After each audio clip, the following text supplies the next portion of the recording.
Durante séculos, estudiosos e fiéis abriram suas Bíblias acreditando ter em mãos a totalidade da revelação divina. No entanto, um antigo manuscrito, conhecido como o Livro dos Jubileus, lança uma sombra sobre essa certeza.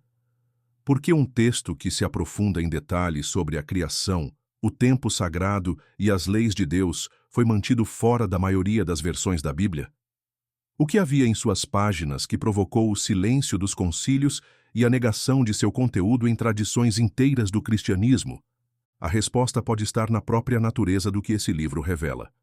Muito além de uma simples repetição do Gênesis, o Livro dos Jubileus reconstrói os alicerces da história sagrada com base em outra perspectiva, profundamente organizada, estruturalmente rígida e teologicamente ousada.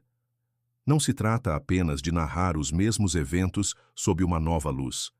Trata-se de questionar o que realmente foi considerado aceitável ser transmitido e o que foi excluído por ser, talvez, perigoso demais. Em um mundo onde a maioria dos textos sagrados foi cuidadosamente compilada e filtrada ao longo de concílios e decisões políticas, o Livro dos Jubileus sobreviveu nas margens. Ele permaneceu preservado na tradição etíope, enquanto era descartado por judeus rabínicos, cristãos latinos e igrejas ortodoxas orientais. Não se trata apenas de um livro esquecido. Trata-se de um documento rejeitado, cujos conteúdos desafiam diretamente algumas das estruturas mais sólidas da fé institucionalizada.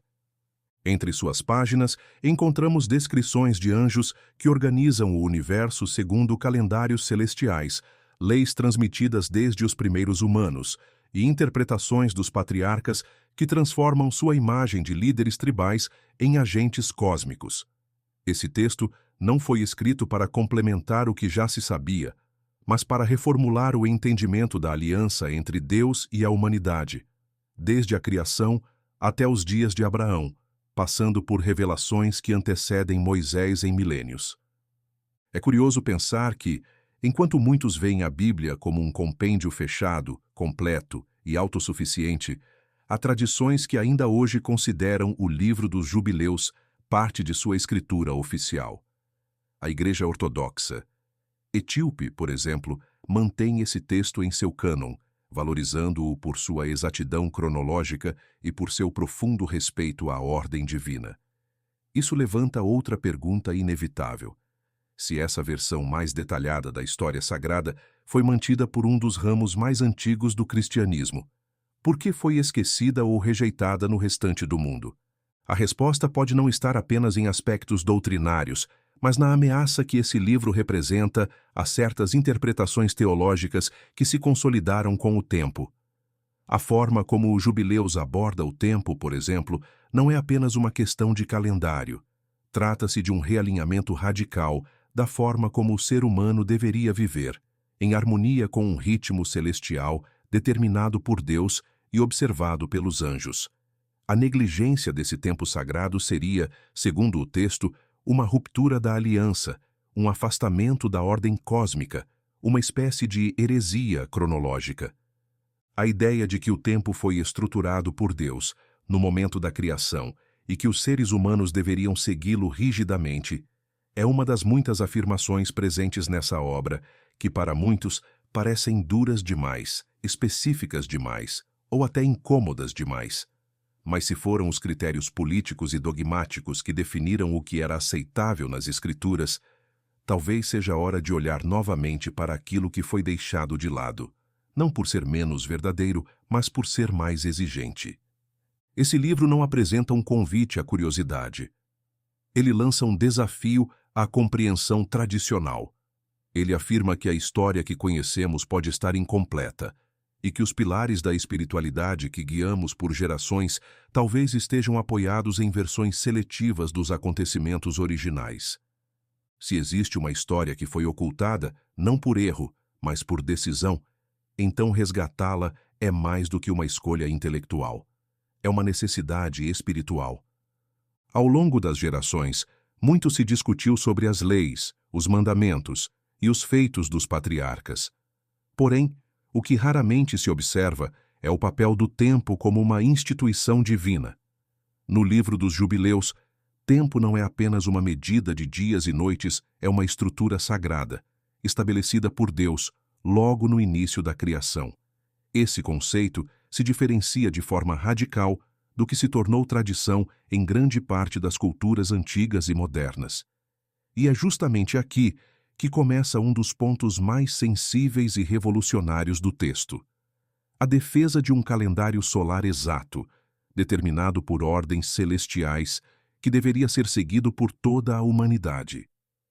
Aproveita para se inscrever no canal e acompanhar conteúdos como este, que revelam detalhes pouco explorados das tradições antigas. Tem muito material que não costuma aparecer por aí e aqui você vai ter acesso a isso de forma clara, bem organizada e fundamentada. Segundo o texto, quando Deus criou o mundo, ele não apenas formou a terra, os céus e os seres vivos.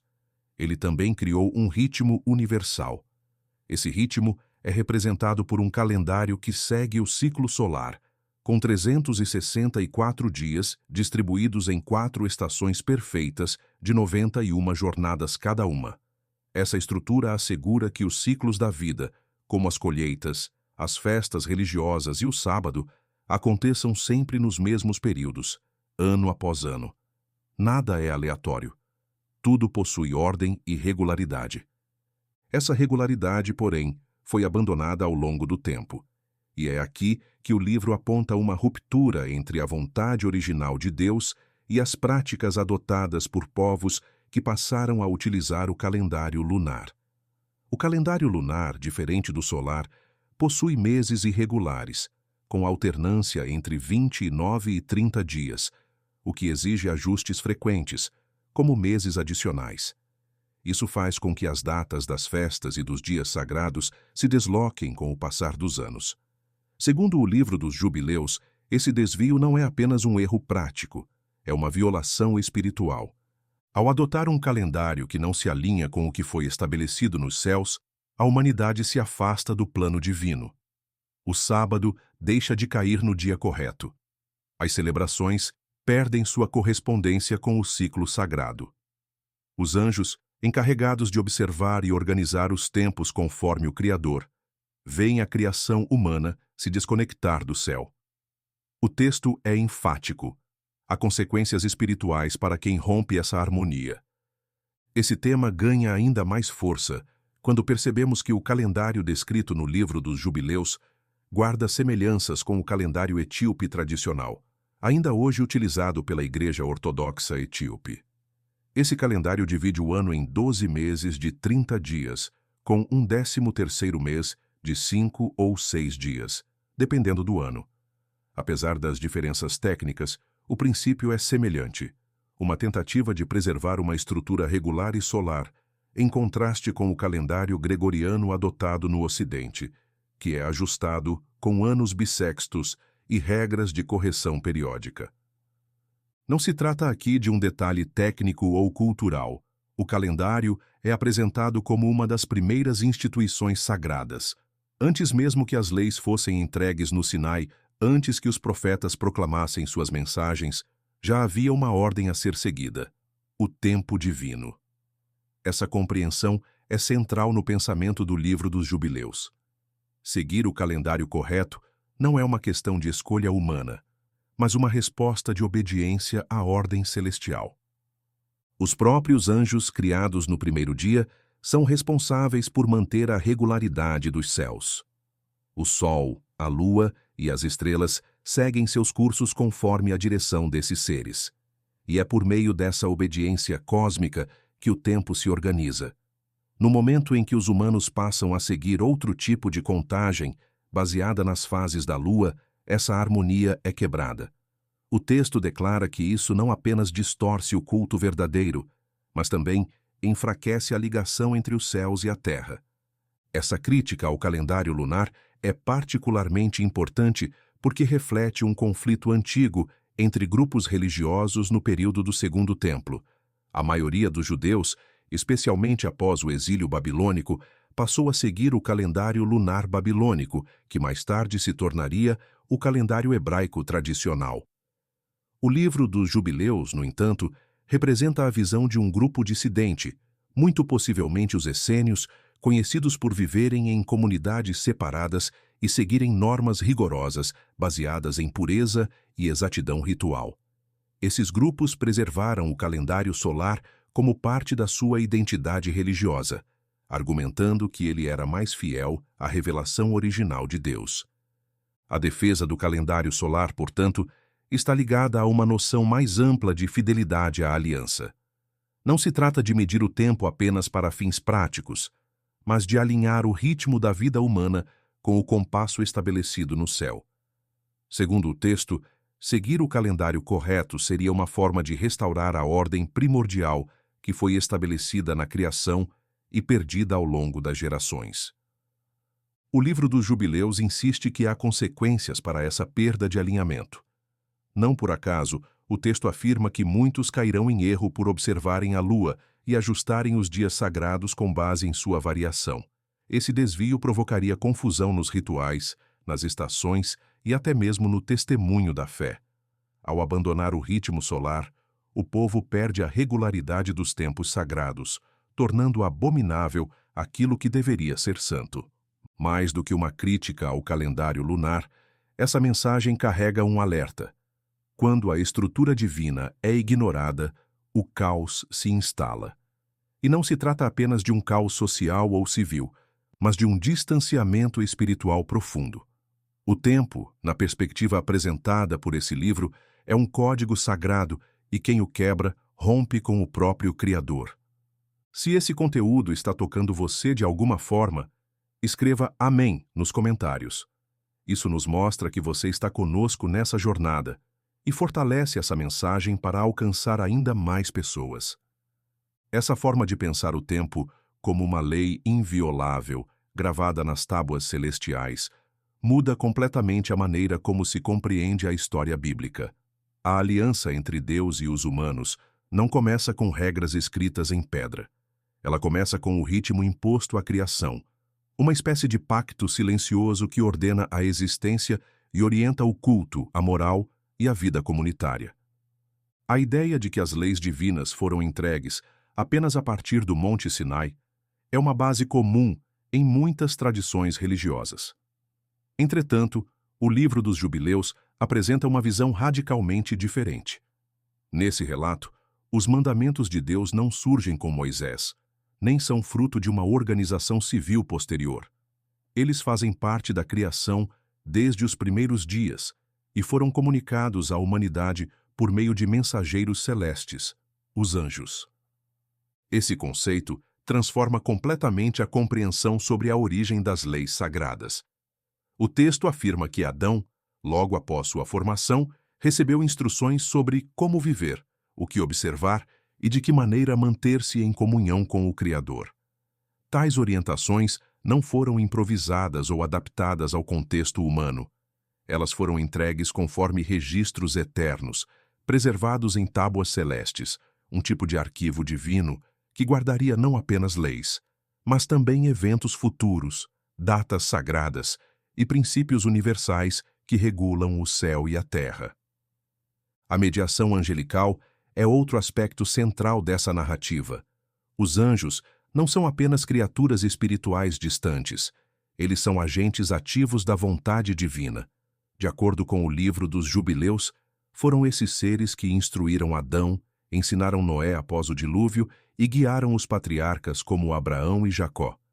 Cada lei, cada preceito, cada norma de pureza ou conduta foi comunicada com base em um plano maior, estabelecido por Deus e transmitido por seus mensageiros. Essa transmissão não se dá em linguagem simbólica, as instruções são claras e precisas. O sábado, por exemplo, é apresentado como uma instituição eterna, celebrada não apenas pelos homens, mas também pelos anjos. O repouso no sétimo dia não seria apenas um costume social ou religioso, mas um reflexo de uma realidade celestial. Quando o ser humano guarda o sábado, ele se alinha com o ritmo do céu. Deixar de fazê-lo representa um afastamento da ordem divina, uma quebra de sintonia entre o visível e o invisível. O mesmo vale para as leis de pureza. No livro dos Jubileus, essas normas já estavam em vigor desde os primeiros tempos. Adão foi instruído sobre como se comportar, como manter-se puro e como oferecer sacrifícios. Esses rituais não eram apenas atos simbólicos, mas gestos concretos de fidelidade à aliança original. As leis que depois seriam codificadas por Moisés já estavam sendo observadas por figuras muito anteriores, o que reforça a ideia de continuidade e eternidade dessas instruções. Essa perspectiva confronta diretamente o entendimento de que a Torá representa um marco inicial na legislação divina. Para o autor do livro dos Jubileus, a Torá não inaugura as leis, mas as reafirma. Moisés seria apenas um dos elos na cadeia da revelação e não o ponto de partida. As instruções que ele recebe já haviam sido passadas, de geração em geração, desde o início da humanidade, por meio dos anjos e pela observação fiel dos patriarcas. Outro ponto relevante é o papel do sacrifício. A prática de oferecer animais em holocausto não começa com o sistema levítico. No texto de Jubileus, tanto Adão quanto seus descendentes já sabiam como realizar essas ofertas. Havia critérios claros sobre quais animais podiam ser oferecidos, em que circunstâncias e com que intenção. A oferta não era apenas um ato de devoção, mas uma forma de restaurar a ordem quando ela era rompida. Esses rituais eram considerados parte do pacto original entre Deus e a humanidade, revelado por seus anjos e mantido por aqueles que se consideravam fiéis à sua vontade. Esse modelo de revelação, anterior a qualquer estrutura sacerdotal ou instituição religiosa, reforça a tese de que existe uma lei superior, universal, permanente. Uma lei que está acima das adaptações culturais, dos contextos históricos ou das tradições locais.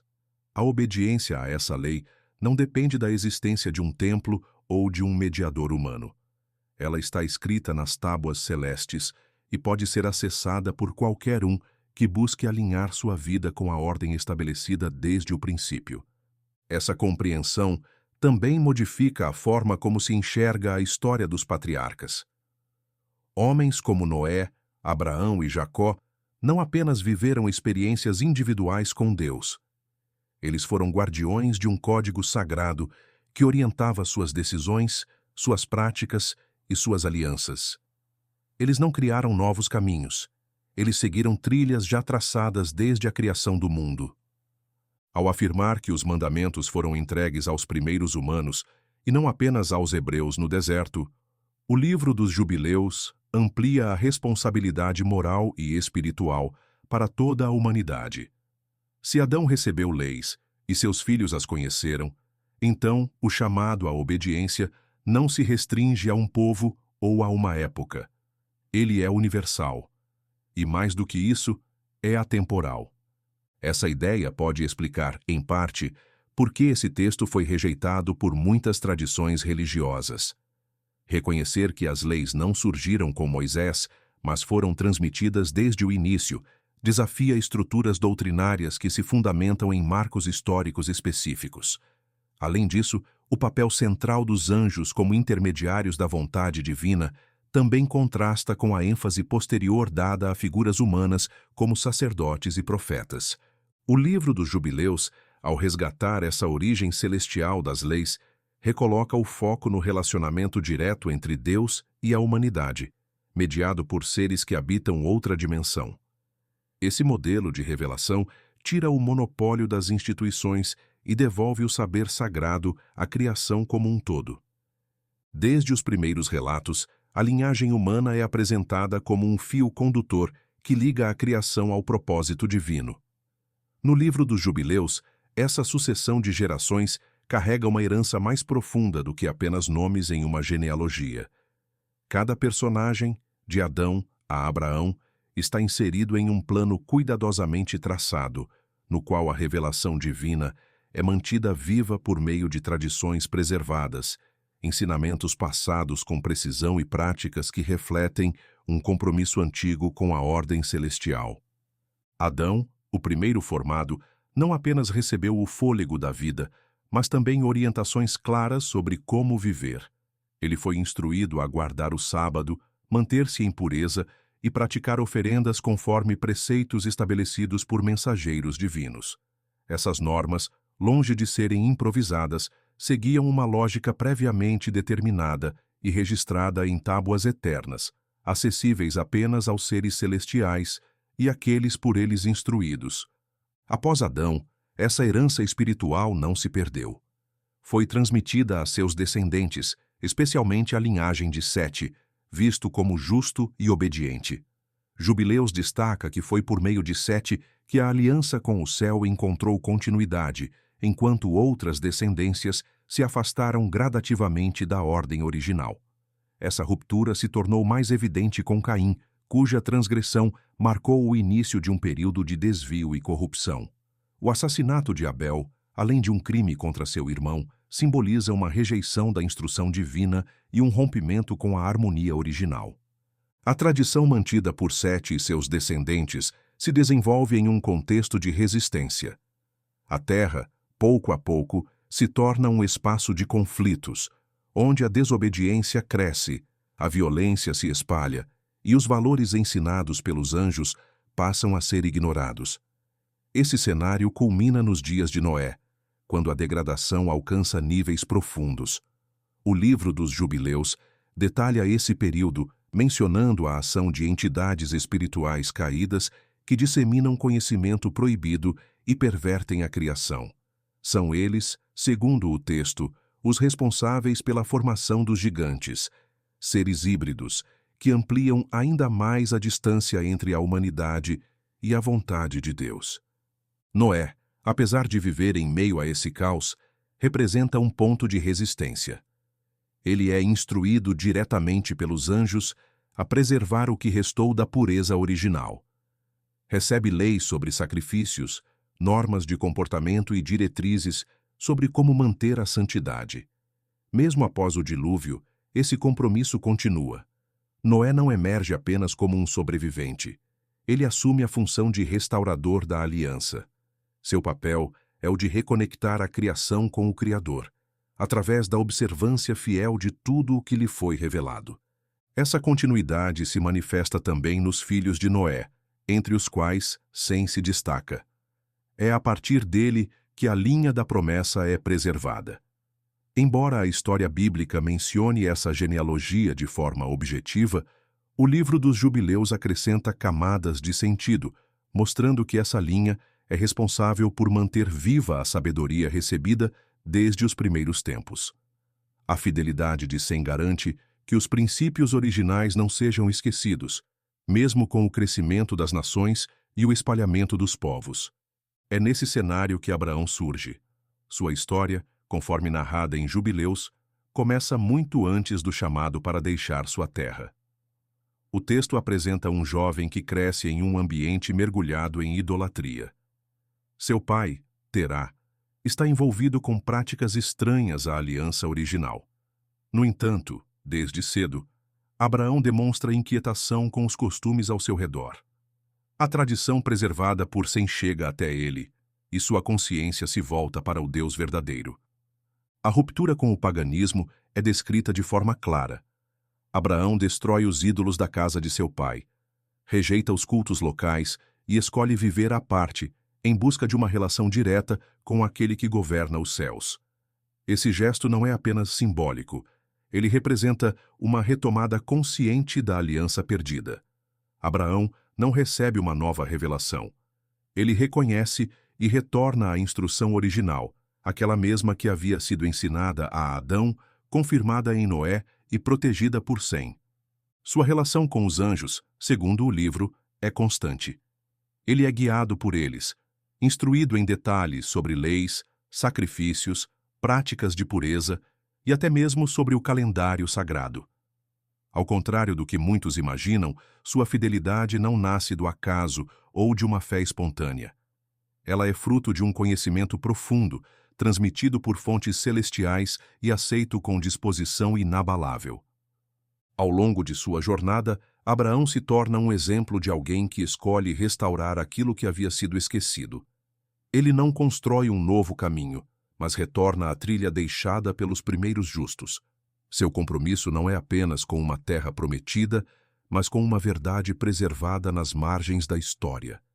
Essa tradição silenciosa, passada de geração em geração, não é apresentada como lenda ou folclore. Para o livro dos Jubileus, ela é a espinha dorsal da relação entre o céu e a terra. Cada patriarca, desde Adão até Abraão, teve sua função dentro de uma linhagem que preserva, protege e transmite os valores fundamentais da criação.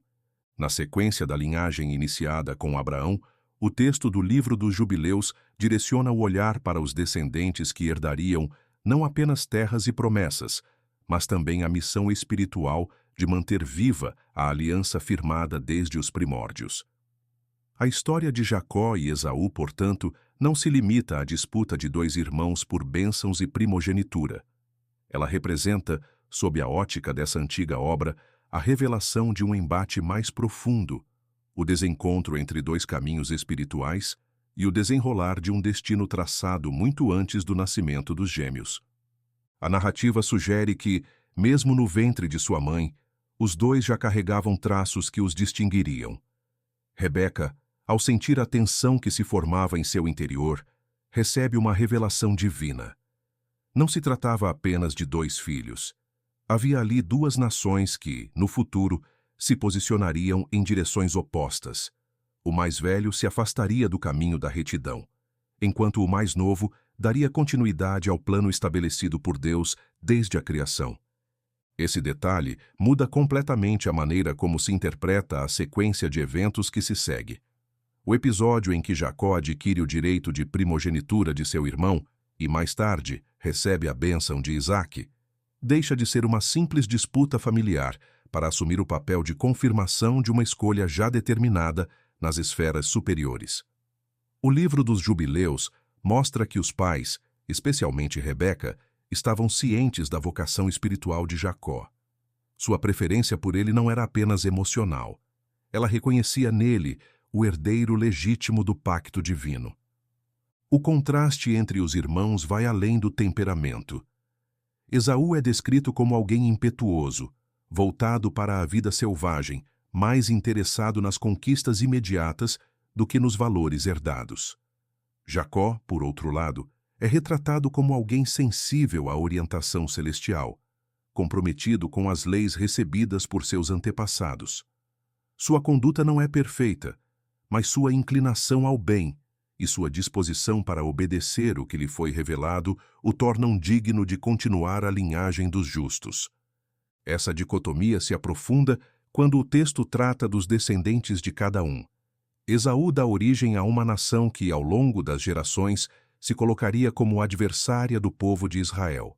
O livro dos Jubileus não trata isso como um acaso. A trajetória dos Edomitas, sua rivalidade constante com os filhos de Jacó e suas ações de oposição aos princípios divinos são retratadas como uma consequência direta da postura de seu ancestral. Não é apenas um conflito entre povos.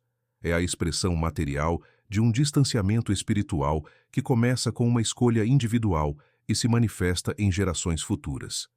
A trajetória de Jacó é apresentada como a continuação do plano maior.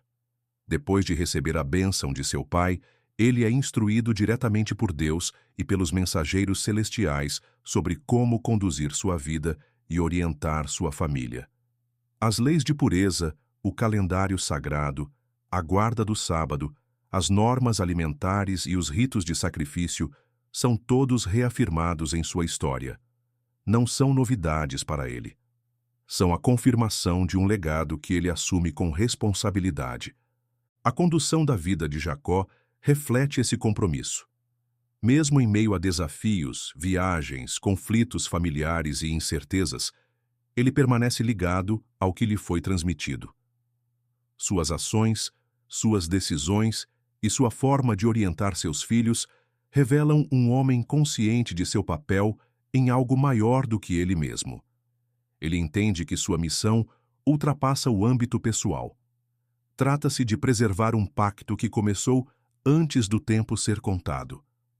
A maneira como o livro dos Jubileus descreve a relação entre Jacó e Esaú não é agressiva ou simplista.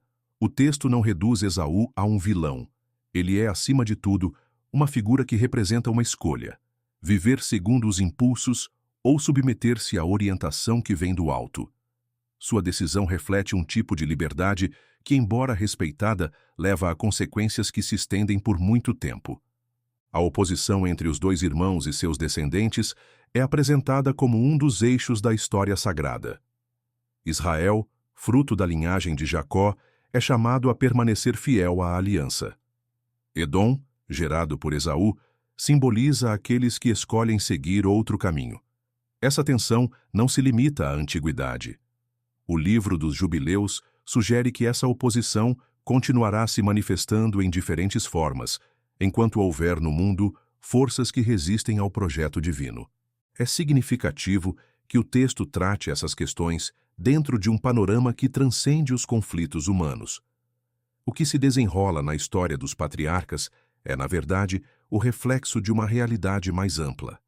A fidelidade de Jacó não é um mérito isolado, mas a resposta a um chamado.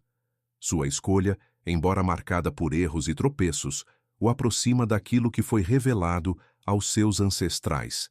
Já a trajetória de Esaú simboliza o afastamento gradual de um modelo que exige obediência, disciplina e alinhamento com os ciclos e normas estabelecidos desde a origem. Essa visão amplia a leitura dos eventos e convida à reflexão sobre como decisões individuais podem reverberar em contextos coletivos. A aliança, conforme apresentada no livro dos Jubileus, não se trata apenas de um contrato entre Deus e um povo. É um vínculo construído sobre fundamentos anteriores à própria organização social e que se sustenta na transmissão de princípios de geração em geração. Ao longo de gerações, fragmentos de uma história maior foram preservados em textos como o Livro dos Jubileus, não apenas para registrar eventos, mas para lembrar que há uma ordem acima da ordem humana, uma aliança que não começou no deserto, mas nos primeiros instantes da criação. O que se vê ali não é uma nova doutrina, mas um chamado antigo, uma lembrança de que a verdade pode permanecer viva, mesmo quando afastada das estruturas oficiais. A exclusão desse livro não apaga sua mensagem. Pelo contrário, reforça sua singularidade.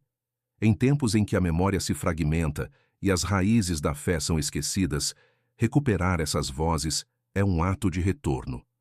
Talvez o que foi silenciado por tanto tempo não esteja perdido, apenas esperando para ser ouvido novamente.